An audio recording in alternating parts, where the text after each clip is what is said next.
জীবনে ভুল করেও এই 4 ভুল কোনোদিন করো না। 1 নাম্বার, ফাও খরচ, লোক দেখানো ফালতু খরচ। পয়সা এমন করে বাঁচাও ঠিক মরুভূমিতে মানুষ যেরম করে পানি বাঁচাই চলে, কারণ যখন সত্যিই প্রয়োজন হবে তখন কাউরে পাশে পাবা না। 2 নাম্বার, এক ইনকামের ভরসায় কোনোদিন থেকো না, কারণ একজন মানুষ যত শক্তিশালী হোক না কেন এক পায়ের পর বেশিক্ষণ দাঁড়ায় থাকতে পারে না। 3 নাম্বার, পুরো জীবন চাকরির পিছনে কাটাই দিও না। সুযোগ থাকলে নিজের একটা ছোট বড় ব্যবসা শুরু করে দাও, তাহলেই তুমি নিজের স্বপ্ন পূরণ করতে পারবা।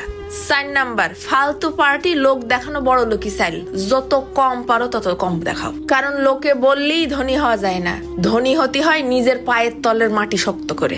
কারণ এই সমাজে পরিশ্রম কারো চোখে পড়ে না, কিন্তু সবাই চলে আসে দোষ দিতে।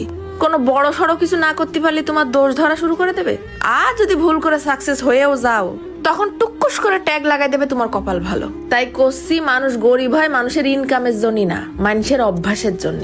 যদি তুমি 50 টাকা ইনকাম করো আর 50 টাকাই খরচ করে ফেলো, তাহলে লিখে নিতে পারো আগামীকাল 1 লাখ টাকা ইনকাম করলেও তুমি গরিবই থেকে যাবা। সমস্যা এটা না যে তোমার পকেটে কয় টাকা ঢুকতিছে, আসল সমস্যা আছে তোমার পকেটে কয় টাকা টিকতিছে। আর এই যে বন্ধু বান্ধব আত্মীয় স্বজনের ভরসায় পড়ে রয়েছে না, বিপদে সাহায্য করবে ভুলে যাও, কারণ বিপদে পড়লে মানুষ শুধু জ্ঞান দেয়, টাকা না। যখন হাসপাতালের বিল হাতে আসে অথবা চাকরি চলে যায়, তখন মোবাইলে থাকা কন্ট্যাক্ট লিস্টের নাম্বারও কাজে দেয় না। ওই সময় একটা জিনিসই তোমার চোখের পানি মুছবে, সেটা হলো তোমার জমানো সঞ্চয়। এই জন্যই আজকে খরচ কমাও, যেন কালকে কারোর সামনে হাত পাততে না হয়। কারণ টাকা পয়সার একটাই নিয়ম, আজকে আমারে বাঁচায় রাখো, কালকে আমি তোমারে কারোর সামনে ঝুঁকতে দেবো না। আরে পয়সা থাকলে বাবা মাও আপন হয়, আর পয়সা না থাকলে স্বামী স্ত্রী সন্তান কেউ দাম দেয় না।